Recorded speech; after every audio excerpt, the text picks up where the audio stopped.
a paralisia na polio, ela apresenta-se de todas as formas. Uma característica importante é que é uma paralisia assimétrica. O que é isso? Ela acomete a perna direita e pode acometer o braço esquerdo. Ou pode acometer perna direita, perna esquerda. A distribuição é a mais variada possível. Ou acometeu o organismo como um todo também. O paciente, quando estava na fase aguda, ele ficava no hospital que a gente chamava Hospital de Doenças Infecto-Contagiosas. Sabe? Porque naquela época você excluía mesmo de circulação, né? E com a dificuldade respiratória, ele ficava no pulmão de aço. O que é um pulmão de aço? É um pulmão, ele ficava dentro de um cilindro com pressão negativa, que você fazia pressão negativa externa, ele expandia o tórax, relaxava e fazia com que ele fosse respirando, até ele conseguir ou não uma respiração espontânea fora do pulmão de aço. A partir daí que ele é então encaminhado para a gente para a reabilitação. O objetivo nosso era colocar a criança em pé. Então, nós colocávamos ele deitado no molde de gesso para ele ficar numa posição certa, joelho esticado, pé em 90 graus, quadril esticado e tal, né? E aquilo ele ficava tempos e tempos e fazendo fisioterapia. E na época também a gente fazia fisioterapia acreditando que a gente poderia recuperar o músculo que perdeu a função. Agora o conceito hoje mudou. Reabilitação é trabalhar com o que sobrou de bom funcionante.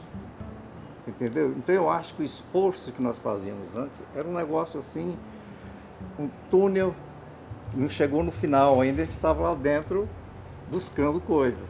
Né? Que era o início da construção do conhecimento, exatamente, porque não se tinha uma literatura, um conhecimento exatamente, em poliomielite. Poliomielite. Então se fez muitas coisas tentando fazer o melhor, mas a gente hoje sabe que essa fisioterapia não funciona.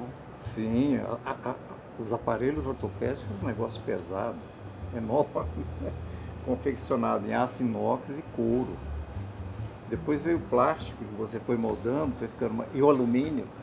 Você entendeu? Então, os aparelhos foram modernizando e facilitando, então, a reabilitação e até a aceitação do aparelho. O paciente acometido com pólio, ele tem fraqueza de alguns grupos musculares. E, de certa forma, ele consegue, vamos assim dizer, deambular. Consegue andar, caminhar. Né? E, quer queira, com o auxílio de algum aparelho de locomoção, alguma muleta, quer seja algum aparelho ortopédico. Mas, de certa forma, ao longo do tempo, a sobrecarga, vamos assim dizer, para quem usa umas muletas, a sobrecarga no ombro é muito maior do que normalmente uma pessoa sem pólio recebe. Sem contar que eles jogam para o membro superior, por exemplo, toda a falta de função do membro inferior. Então, daí o desgaste mais precoce. A gente vê a demanda dos pacientes mudando ao longo da vida.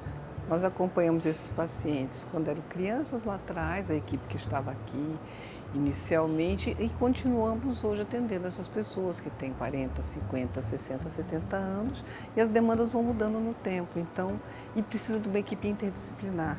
Então, muitas vezes a gente vai precisar da fisioterapeuta, do fisioterapeuta, da nutricionista, do terapeuta ocupacional, do psicólogo, do assistente social, do ortopedista bastante. Eles chegam, em geral, com a queixa ortopédica. Exatamente. E aí é onde o pessoal do ortopedia, eles são os primeiros a receber de volta o paciente.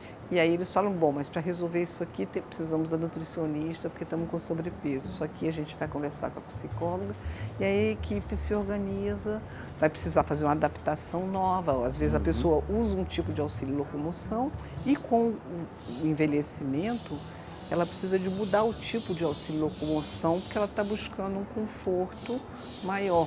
E também houve, quer dizer, os músculos envelhecem, a pessoa precisa de outros suportes. Então é um problema que se acompanha ao longo da vida. Então não tem alta nunca. Não é uma pneumonia que você tem hoje e trata. A polio é um problema que a pessoa leva ao longo da vida.